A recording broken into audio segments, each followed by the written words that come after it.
പന്തളം നഗരസഭയിൽ ബി.ജെ.പി വീണ്ടും അധികാരത്തിൽ. ബി.ജെ.പിയിലെ അച്ഛൻകുഞ്ഞ് ജോൺ ചെയർമാനായി തെരഞ്ഞെടുക്കപ്പെട്ടു. ശശിനാരായൺ നമുക്കൊപ്പം ചേരുന്നുണ്ട്. പന്തളം നഗരസഭയിൽ നേരത്തെ ബി.ജെ.പിയുടെ വിമത നീക്കത്തെ തുടർന്നാണ് ഇത്തരം ഭരണ പ്രതിസന്ധി ഉണ്ടായത്. എന്തായാലും ആ ഭരണ പ്രതിസന്ധിക്കിടയിലും ബി.ജെ.പി തന്നെ വീണ്ടും അവിടെ അധികാരത്തിൽ വരുന്നു എന്നതാണ്. നേരത്തെ ബി.ജെ.പി കഴിഞ്ഞ തെരഞ്ഞെടുപ്പിൽ അട്ടിമറി വിജയം നേടിയ ഇടമാണ് പന്തളം. ഇടതുമുന്നണിയുടെ അധികാര കേന്ദ്രത്തിൽ നിന്നും ബി.ജെ.പി സംസ്ഥാനത്ത് ഭരണം പിടിച്ച പാലക്കാടിന് ശേഷം അധികാരം പിടിച്ച മറ്റൊരു ഇടമായിരുന്നു പന്തളം നഗരസഭ എന്ന പ്രത്യേകത കൂടിയുണ്ട്. എന്തായാലും പന്തളം നഗരസഭയിൽ ബി.ജെ.പി വീണ്ടും അധികാരത്തിൽ വരികയാണ്. വിമത നീക്കത്തെ ചെറുത്തു നിന്നുകൊണ്ട് തന്നെയാണ്. ഏതു തരത്തിൽ അത് പ്രകടമായി എന്നതും പ്രത്യേകതയാണ്. പന്തളം നഗരസഭയിൽ വീണ്ടും ബി.ജെ.പി തന്നെ അധികാരത്തിൽ വരുന്നു. മറ്റ് അട്ടിമറി നീക്കങ്ങളൊന്നും നടത്തില്ല. കോൺഗ്രസും CPM-ഉം ഒന്നിച്ചു നിന്നുകൊണ്ട് അവിടെ ബി.ജെ.പിക്കെതിരെ നീക്കം നടത്താൻ ശ്രമം നടത്തിയിരുന്നു. പക്ഷേ അതിനെ മറികടന്നുകൊണ്ട് അവിടെ ബി.ജെ.പി തന്നെ അധികാരത്തിൽ വരുന്നു. ശശിനാരായൺ ചേരുന്നു. ശശിനാരായൺ, എന്താണ് ഇന്ന് തെരഞ്ഞെടുപ്പിൽ പ്രതിഫലിച്ചത്? കോൺഗ്രസ് CPM എന്ത് നിലപാടെടുത്തു? കഴിഞ്ഞ നവംബറിൽ 15-ാണ് ഈ പന്തളം നഗരസഭയിൽ അവിശ്വാസ നോട്ടീസ് ബി.ജെ.പിക്കെതിരെ LDF, UDF-ഉം ബി.ജെ.പിയിലെ വിമതരായ 3 കൗൺസിലർ ചേർന്ന്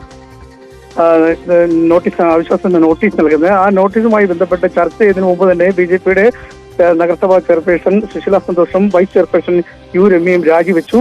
ഈ ഇടഞ്ഞിരുന്ന 3 ബി.ജെ.പി കൗൺസിലർമാരെയും ഉൾപ്പെടുത്തിക്കൊണ്ടാണ് LDF, UDF ഇത്തരത്തിൽ അവിശ്വാസ നോട്ടീസ് നൽകിയത്. ആ ചർച്ചയ്ക്ക് മുന്നാണ് ഈ ബി.ജെ.പിയുടെ ചെയർപേഴ്സൺ സുശീല സന്തോഷും അതുപോലെ തന്നെ വൈസ് ചെയർപേഴ്സൺ U രമ്യയും രാജിവെച്ച് നാടകീയമായി രാജിവെച്ചത്. പക്ഷേ അതിനുശേഷമാണ് ഇന്ന് വീണ്ടും തെരഞ്ഞെടുപ്പ് നടന്നത്. ആ തെരഞ്ഞെടുപ്പിലാണ് ഇപ്പോൾ ഒരു പ്രത്യേകത എന്ന് പറഞ്ഞാൽ ബി.ജെ.പിക്ക് നിലവിൽ 18 കൗൺസിലർമാരാണ്. ആ 18 കൗൺസിലർമാരും ഈ ഇടഞ്ഞിരുന്ന 3 കൗൺസിലർമാർ ഉൾപ്പെടെ 18 പേരും ബി.ജെ.പിക്ക് അനുകൂലമായി വോട്ട് ചെയ്തിരിക്കുന്നു. ബി.ജെ.പിയുടെ അച്ഛൻകുഞ്ഞ് ജോൺ ചെയർമാനായി തെരഞ്ഞെടുക്കപ്പെട്ടിരിക്കുന്നു എന്നുള്ളതാണ് ഏറെ എടുത്തു പറയേണ്ട കാര്യം. ഒപ്പം സ്വതന്ത്രനായിരുന്ന ഒരു കൗൺസിലർ കൂടി ഇപ്പോൾ ബി.ജെ.പിക്കൊപ്പം ചേർന്ന് വോട്ട് ചെയ്തൊരു സാഹചര്യമുണ്ട്. അങ്ങനെ 19 പേർ ബി.ജെ.പിക്ക് അനുകൂലമായി വോട്ട് ചെയ്തു.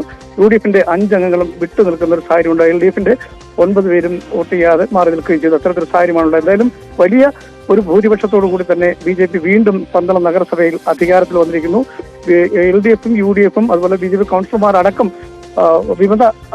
വിമതരടക്കമാണ് ബി.ജെ.പിക്ക് എതിരെ അവിശ്വാസം കൊണ്ടത്. പക്ഷേ സംസ്ഥാന നേതൃത്വത്തിന്റെയും അതുപോലെ ജില്ലാ നേതൃത്വത്തിന്റെയും വലിയൊരു ഇടപെടൽ ഈ വിമത പക്ഷത്തിനോടുണ്ടായിരുന്നു. അത്തരത്തിൽ വിമതരെ വീണ്ടും ഒപ്പം നിർത്തിയതിന്റെ ഭാഗമായിട്ടാണ് വീണ്ടും അവർക്ക് അധികാരത്തിൽ വരാൻ കഴിഞ്ഞത്. നിലവിൽ 18 സീറ്റ് കക്ഷിനിരയാണ് 18 അംഗങ്ങളാണ് ഉണ്ടായിരുന്നത്. പക്ഷേ ഇപ്പോൾ സ്വതന്ത്രർ കൂടി ബി.ജെ.പിയോടൊപ്പം ചേർന്നതോടെ 19 പേർ പന്തളം നഗരസഭയിൽ ബി.ജെ.പിക്ക് ഉണ്ടായിരിക്കുന്നതാണ് എടുത്തു പറയേണ്ട കാര്യം. എന്തായാലും ബി.ജെ.പിയുടെ ചെയർമാനായി ശ്രീ അച്ഛൻകുഞ്ഞ് ജോണിനെ തെരഞ്ഞെടുക്കുന്നു.